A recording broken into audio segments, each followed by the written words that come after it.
You, Lyndon Baines Johnson, do solemnly swear I, Lyndon Baines Johnson, do solemnly swear that you will faithfully execute that I will faithfully execute the office of the Presidency of the United States the office of the Presidency of the United States and will, to the best of your ability, and will, to the best of my ability, preserve, protect, and defend preserve, protect, and defend the Constitution of the United States. the Constitution of the United States. So help you God. So help me God. That's my best wishes.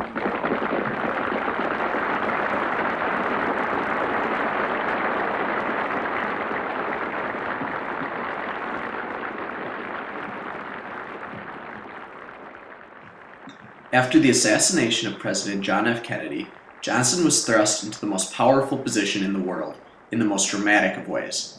The former President Kennedy was elected on a platform of hopefulness and idealism, much of which had been slow to be realized or halted altogether. Racial conflict, partisan divide, and poverty were rampant when Lyndon B. Johnson ascended to the presidency, and he would use his political savvy to tackle as many issues as possible within his time as president, pushing to create an administration of change and action. The Kennedy presidential campaign capitalized on the racial conflicts and poverty by making grand promises to the American people to create change and bring about much-needed reform. However, Kennedy found it difficult to enact many of these issues that were on his campaign agenda, including a civil rights amendment to the Constitution. When President Kennedy was shot in Dallas, Texas on November 22, 1963, he left behind a legacy filled with hope, but largely devoid of results. Upon ascending to the presidency, the economic situation of many Americans was dim, and poverty seemed a thorn that would continue to plague the nation for decades. Upon the dawn of the Johnson era, half of Americans over the age of 65 had no medical insurance of any kind, and a third of this population lived in poverty. On top of this abysmal statistic for the aged, the outlook did not appear any more appealing for America's youth, as only a third of the young citizens aging from 3 to 5 attended nursery school or kindergarten. In addition, race riots were occurring in many of the major U.S. cities, with many opponents of the movement seeing the push for civil rights as a threat to the societal structure that had helped to maintain a steady and structured America. These are the circumstances that Johnson had to combat when elevating to the presidency. All of these dire circumstances, when coupled together with the nation's sorrow at the death of their youthful and hope-inspiring leader, made the immense burden of the presidency ever more burdensome. Many problems faced the American people when Johnson ascended to the presidency, and to many he hardly seemed like the ideal figure to enact major changes to the status quo in relation to race, poverty, and education. As Lawson Bowling so aptly writes, to the unknowing he might have appeared as a stereotypical tall Texan, able almost to avoid looking silly in a cowboy hat and boots.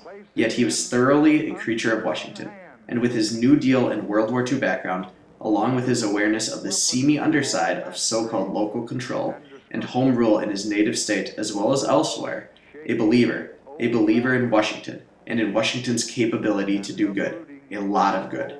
Largely as a result of President Johnson's confidence in the ability of Washington to successfully address the needs of the American people, the federal government would expand at a rate never seen in U.S. history outside of the New Deal era.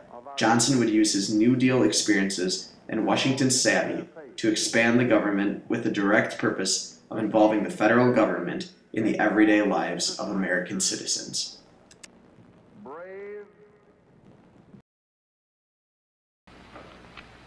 My first job after college was as a teacher in Cotulla, Texas, in a small Mexican-American school. Few of them could speak English, and I couldn't speak much Spanish.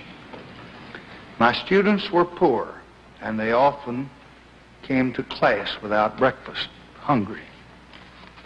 And they knew, even in their youth, the pain of prejudice. They never seemed to know why people disliked them, but they knew it was so, because I saw it in their eyes. I often walked home late in the afternoon after the classes were finished, wishing there was more that I could do. But all I knew was to teach them the little that I knew, hoping that it might help them against the hardships that lay ahead. And somehow you never forget what poverty and hatred can do when you see its scars on the hopeful face of a young child.